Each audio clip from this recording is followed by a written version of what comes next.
भोले बाबा के प्यारे, हाम्रा मुलुकमा घात प्रतिघात अन्तर्घात आप्त व्याप्त भएर आफै आफ समाप्त हुन लागिरहेछ। अझै पनि वात्त परेर भद्रो हेरेर परचक्रीको घोर षड्यन्त्रको ज्यादती सहेर बसिरहेका छन्, बस्न बाध्य भइरहेका छन्। आराम पाउने जनता हरामी भएर हरामीमै परिणत भएर बसिरहेका छन्। पर्दा पछाडिको कालो तत्त्वको एजेन्टहरूलाई प्रेजेन्टमा पदवाली गरेर शपथ खुवाएर रमिता हेरेर बसिरहेका छन्। मुलुकका आधार स्तम्भ र समाजका बलिया बलिया खम्बाहरू गर्ल्याममा भत्काउन लागिरहेका छन्, भत्काउँदै गएका। बच्चे खुच्चेको पनि भत्काउने ठुलो कसरत गरिरहेका छन्। भित्रभित्रै षड्यन्त्रको भुसको आगो सल्काइरहेका छन्, परचक्रीलाई पल्काइरहेका छन्, कुतत्त्वलाई पल्काइरहेका छन्।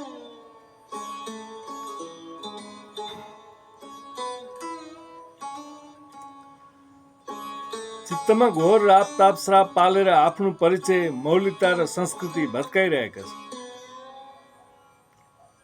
जुन जोगी आए पनि कानै चिरेको भन्ने उखान्ने बराबर चरितार्थ गराइरहेका छन् यो मुलुक। हे दैव शिव हरे, उसरठमा आफ्नै मुलुकमा यो कस्तो कस्तो दुर्दशा र घोर षड्यन्त्र विभत्स घटना देख्दै जानु पर्यो। अहिले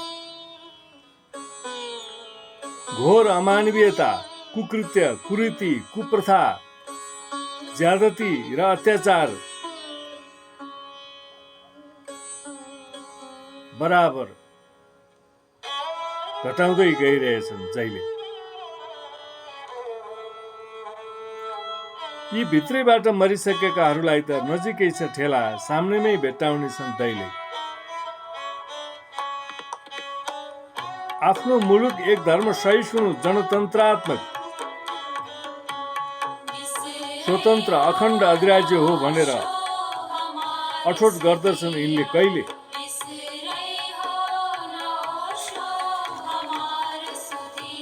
छ दिशामा छवटै विद्रोह पालेर अकालै मर्न लागिरहेछन् अहिले। मती त उल्टो छ।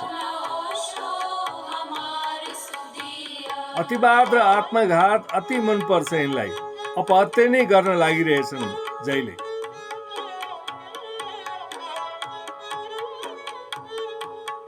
जति पढे पनि यिनका मनचित्त बुद्धि सधैँ नै मैलै थैलै। हे प्रभु साक्षात भोलेनाथ, ये मरता क्या क्या नहीं कर सकता प्रभु। इनले त उत्पात वित्पात बुद्धिले उत्पात गर्दै गएका थिए। विध्वंस हेर्न पनि पल्किए,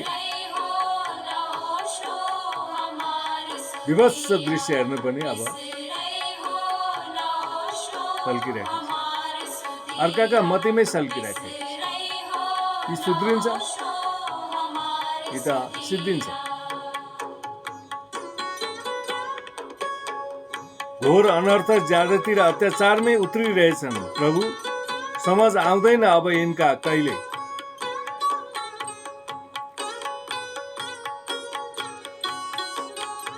अब यिनलाई विधाताले ठुलै डोजको भामरी पठाउँदैछ। यी भित्रैबाट मरिसकेकाहरूलाई त एउटा ठुलै निमित्त चाहियो। कुचोले बढार्नु पर्ने कसिङ्ग र हावलले उडाएर लग्यो भन्नुपर्ने हुन्छ। जय हो उल्लु भैया, गाई मारी गधाहरूलाई मात्रै पोस्ने म खिच्चुस् कैया। परम प्रिय मित्रहरू, यो घोर सङ्कटका घडी आफ्नो सद्बुद्धि खुलाउनुहोस्, आफ्ना मनचित्त बुद्धि अन्ततिर नडुलाउनुहोस्। अर्काका मती, अर्काका सिद्धान्त, अर्काका प्रथातिर मती नडुलाउनुहोस्।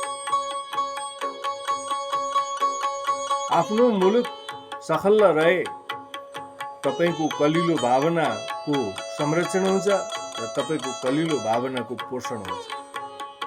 तपाईँको भावनाकै पोषण गर्न सक्नु भएन भने मर्त्यलोकमा आएको तात्पर्य तपाईँले सफल गर्न सक्नुहुन्छ?